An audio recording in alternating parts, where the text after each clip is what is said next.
Friends, Happy New Year. Welcome back in the Golden Tee Lounge. Kevin Lindsay here. It is time to take a look at this week's Classic Course of the Week, Rattlesnake Ridge. Now, if you're asking, well, how is there another Classic Course of the Week? I thought it ended last week with Coconut Beach. You are correct, but also incorrect. So many of the players have reached out to us asking us to keep Classic Course of the Week going. So Adam, the development team, myself, we all said, let's make it happen. So we have rebooted our Classic Course of the Week calendar. Rattlesnake Ridge is kicking things off again for what I believe is our 23rd week or something close to that. So goldentee.com/locations to find a 2021 game near you. And you have a chance to get out there and enjoy the craziness that is Rattlesnake Ridge as I put this shot in the water. Yeah. So hole 2 is, right from the get-go, one of those par 4s that is drivable / semi-drivable. And if the pin's on the left side like it was here, you get too cute, you can put it in the water, and then you set yourself back a little bit. But that's okay. If you're not familiar with Rattlesnake Ridge, it is a Golden Tee 4 remastered course from 2003, I believe. But it's a very special course. It's one of the most scoreable courses in Golden Tee history. One of Jim Z's greatest creations. Has not one, not two, but 3, including this one here, drivable par 5s, which means you have a chance to get 3 double eagles, all with great ease. Well, at least 2 of them with pretty great ease. We'll get more into that as the contest rolls on.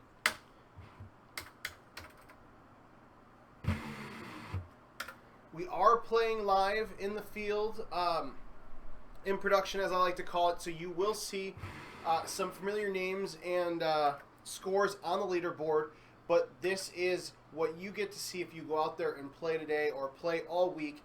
Rattlesnake Ridge will stay the Classic Course of the Week until the end of Sunday night, when it will switch to the next selection.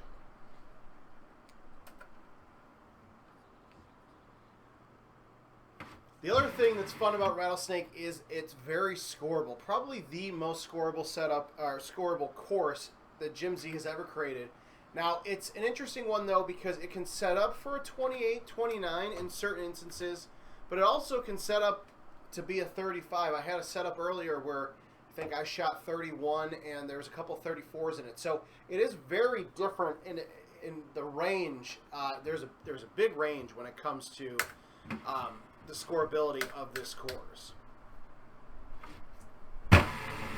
Because this 9-mile-an-hour wind is blowing in our face, I'm just going to high tee a 5-wood, take a little bounce, hopefully a soft bounce off the sand there.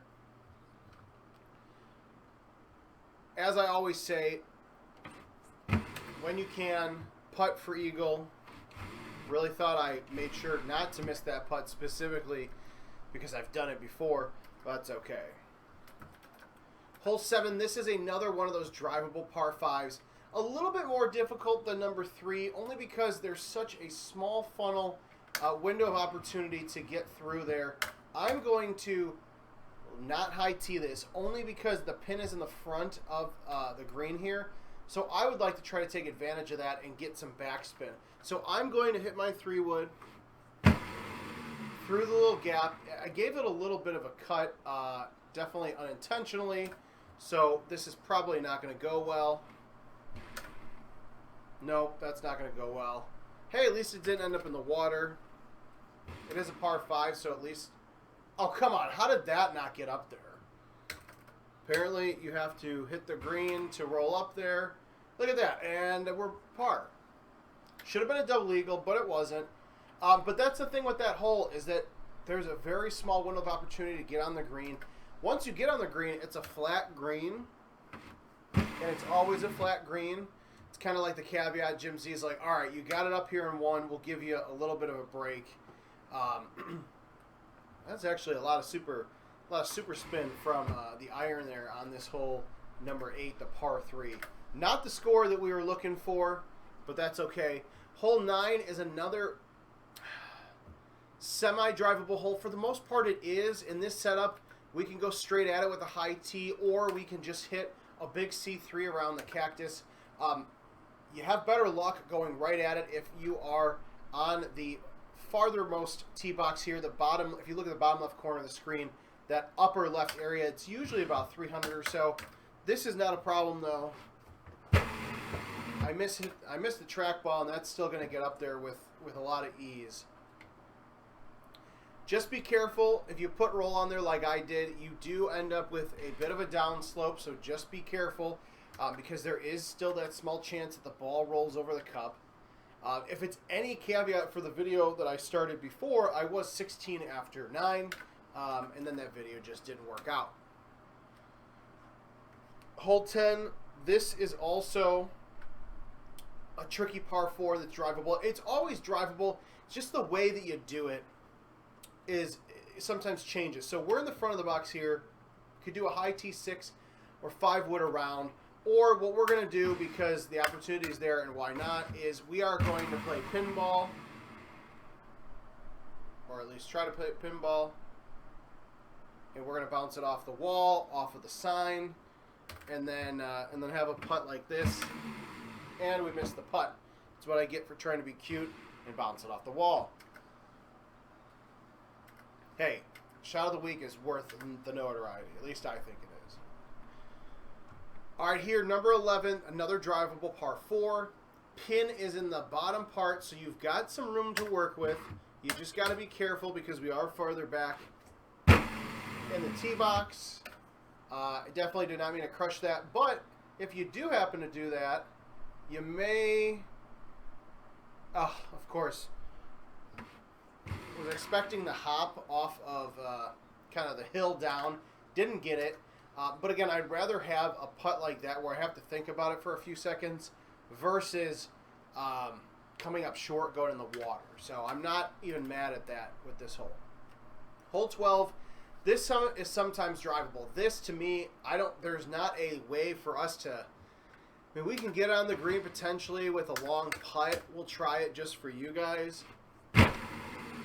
It's just, the wind might help us here to potentially blow on the, no, that's going to push it all the way, yeah. So, if the wind's in your face, or even assisting you to get on the green, there's a good chance. Look at that. Hole out for eagle because that's all we can do on this Tuesday afternoon, I guess. That's all right, though. Having an eagle on a drivable par 5 where you water the tee shot, I am more than happy to do that.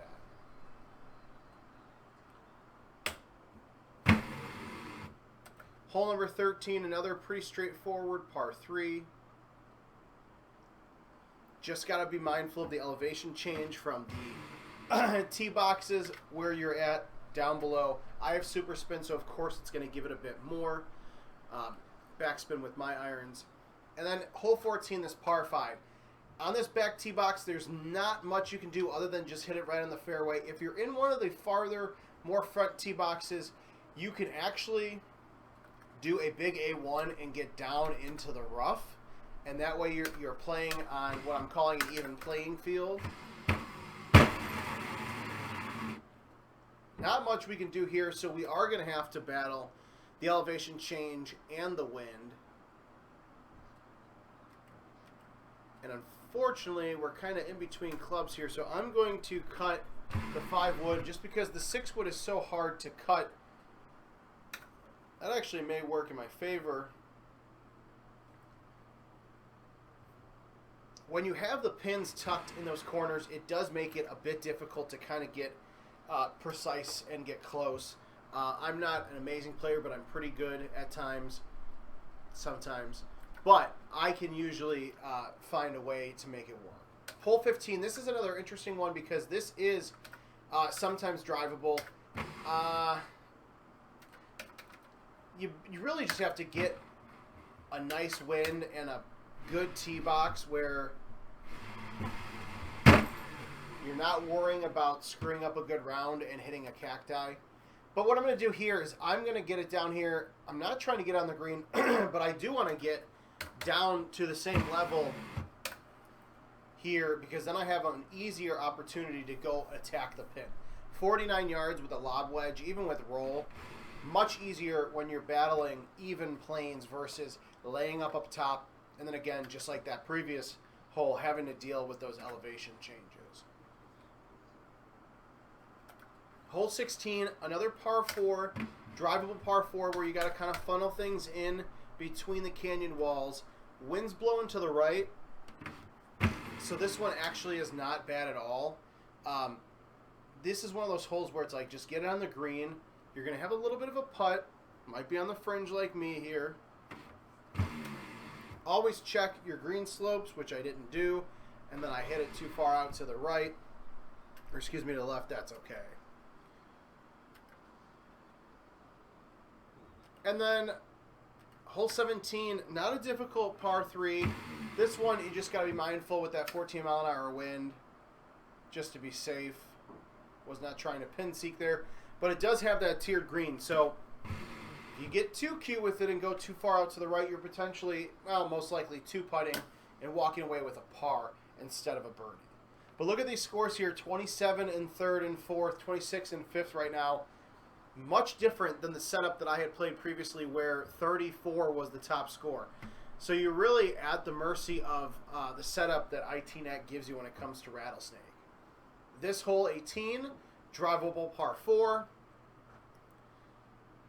Again, not a favorable pin spot. You don't want to get too cute with it because you don't want to water on 18. I accidentally pushed that somehow way too far to the right. Not really sure how that happened. So we'll just hole it out.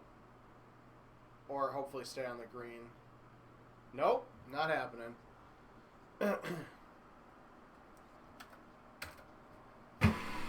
So, although this preview did not go anywhere near as well as the first one, where my audio didn't work, even though I tested it, this one, not the best, but again, scores can range from that 26, 27, 28 par all the way up to 34. So, GoldenTee.com/locations to find a 2021 location near you. You can also find some of our Golden Tee PGA Tour beta machines using that link as well.